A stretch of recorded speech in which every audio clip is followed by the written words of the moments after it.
কোরআন হাদিসের মাহফিলে যারা হাজির হয় তাদের জীবনের সগীরা গুনাহগুলো আল্লাহ মাফ করে দেন।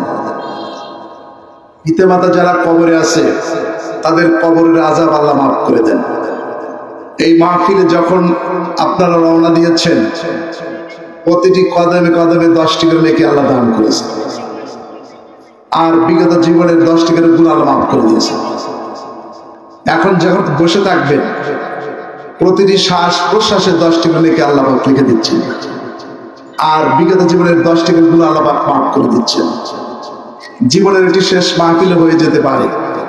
ইন্নামাল আমালু বিল খাওয়াতিম, শেষ ফল যার ভালো সব ফল তার ভালো। এই মাহফিল শেষ করে বাড়ি ফেরার পথে আল্লাহর কোনো বান্দা যদি ইন্তেকাল করে অথবা ঘরে ফিরে গেছে আর মনে মনে চিন্তা করলো যে কথাগুলো কোরআন হাদিস থেকে শুনলাম এগুলো আমল করব, লোকটির মৃত্যু যদি হয় শহীদের মৃত্যু হয়ে যাবে।